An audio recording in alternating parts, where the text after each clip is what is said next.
20 mining operations ang ipinasususpinde ng DENR o ng Department of Environment and Natural Resources matapos di manong makitaan ang kabi-kabilang paglabag.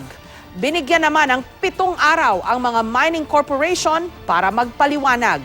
May report si JP Soriano.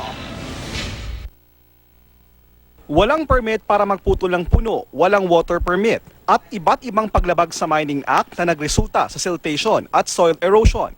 Ang mga ito raw ang nakitang paglabag ng 20 mining operations na inirekomendang suspindihin ng Department of Environment and Natural Resources o DENR.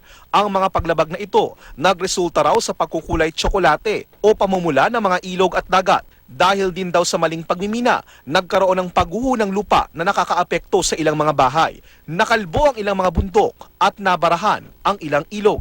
It took time and it was done very carefully.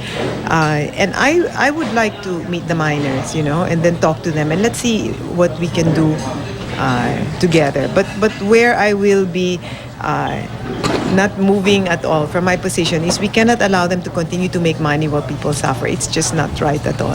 It's against the Constitution. 10 mining operations ang nauna ng sinuspinde ng DENR habang 11 naman ang nakapasa sa initial na audit.